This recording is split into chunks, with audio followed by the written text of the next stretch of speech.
each group of you a different era of history to research. And the question is, what impact did your era have on the modern world? So Sarah, your group has the ancient Greeks. Ravi, you've got the Romans. And Danny's group gets, yes, a bit of a challenge for you. You get the Middle Ages. Some even call it the Dark Ages. Boring. See how you get on. Yes, miss. So, Serene, yes, you get the Renaissance.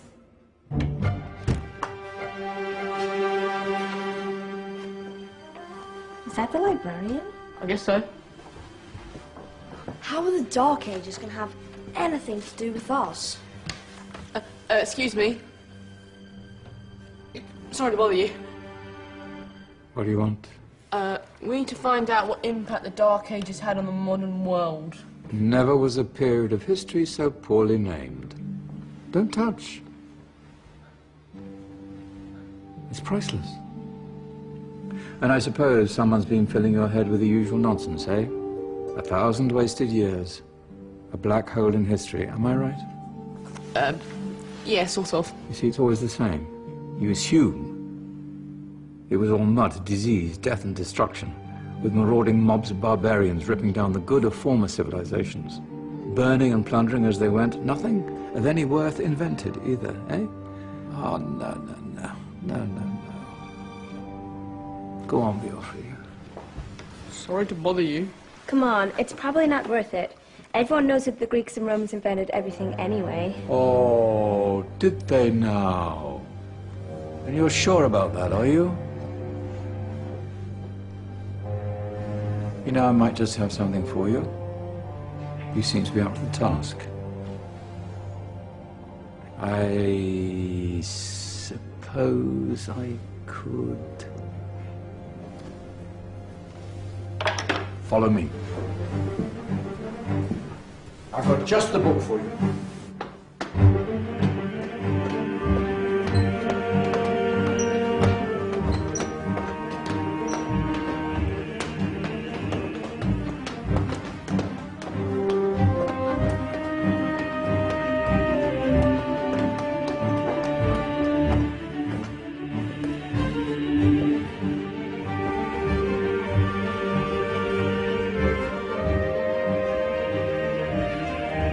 Where are we going? I don't know. Ask him.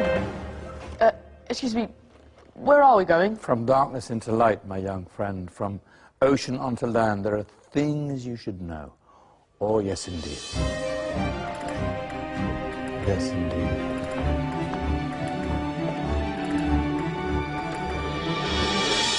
Now, I know I left it round here somewhere.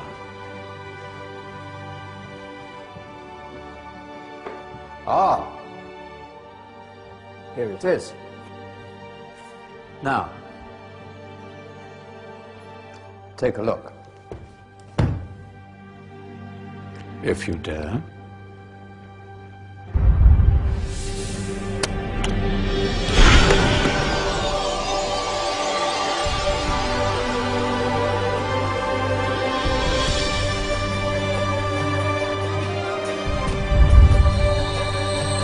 What's going on? Welcome to the Dark Ages, or as it should be known, the Golden Ages. Who are you? I am Al-Jazari, engineer and ingenious inventor. I thought you said this was the Dark Ages. It doesn't look very... dark. That's because it's all a matter of perspective, my soon-to-be illuminated friend. Of course, there are parts of the world that weren't dark at all, but in a civilization that stretched from Spain to China, the golden rays of discovery and invention shone over everything. What civilization? The Muslim civilization, my young friend. Through scholars and scientists of various faiths, some of the most important discoveries known to man were made at this time.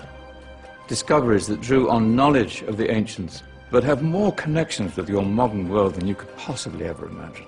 Like what? Well, all sorts of things. I've got to get a picture of this. I knew it was a good idea. Who are you? Allow me to introduce Ibn al-Haytham, a great scientist whose ideas led to the invention of the camera. You invented the camera. I laid the foundations for modern cameras by explaining how our eyes work. I found a way of projecting an image onto another surface through a small hole in a dark room, later called camera obscura. Think of all the things that evolved from this discovery. Cameras, cinema, all share the same principle. Cool. Look out below! Who's that? That's my good friend, Abbas ibn Farnas, who gazed up to the heavens, passionate in his belief that man could fly. Whoa. Indeed, he dared to dream about flying 1,000 years before the Wright brothers. Do you know you all take your jet-setting holidays for granted, so it only seems fair to remember Abbas ibn Farnas. Stand by. I'm ready for takeoff.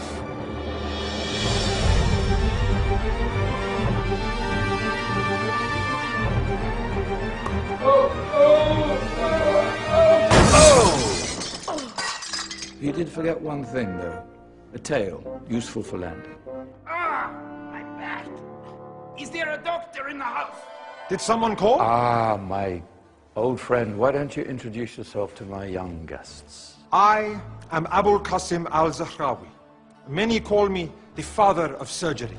Did you actually do surgery back then? Of course we did. In fact, many of the surgical tools that I invented are still used in your modern hospitals. Excuse me, a patient needs my attention. Scalpel? I think I may need some stitches. In that case, I'll use catgut. Catgut? From the gut of animals. Perfect for stitching up internal wounds. Your surgeons are still using it today. Sorry, mustache.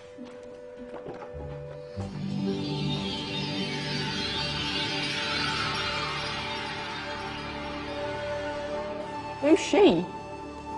That's Maryam al-Astrolabi.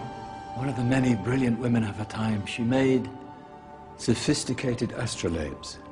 Astro what? Astrolabes. They show the sky and the stars on a small flat plate you can hold in your hand. Think of them as ancient calculating or timekeeping devices. Today you have your watch, your compass, satellite navigation, helping people and explorers travel the world. Science at its brilliant best. And all these things were developed during the Golden Ages. And that's just the tip of the iceberg.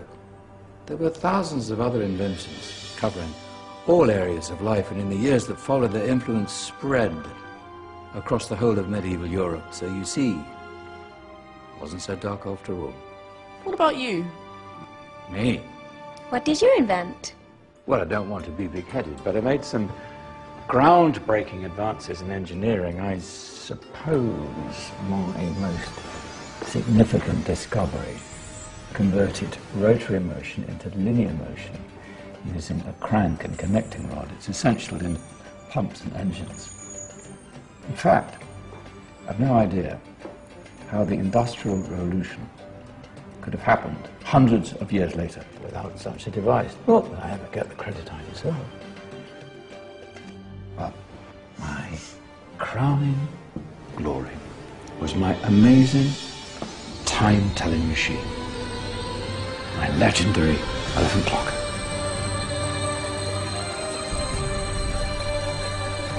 It's a clock. Yes. Dozens of components collected from different cultures around the world. Indian, Greek, Arabian, Egyptian, Chinese. Wow. A United Nations clock. That is pretty cool. Does it actually tell the time? Well, yes, of course. If it wasn't for me, thousands of people would be late for everything. Speaking of time, we better get you back. And remember, Spread the word. This is the golden age, and I've only shown you a tiny part of this wondrous time. There are countless other scientists and inventions directly connected to your modern world. You're just going to have to find out for yourselves. No, wait.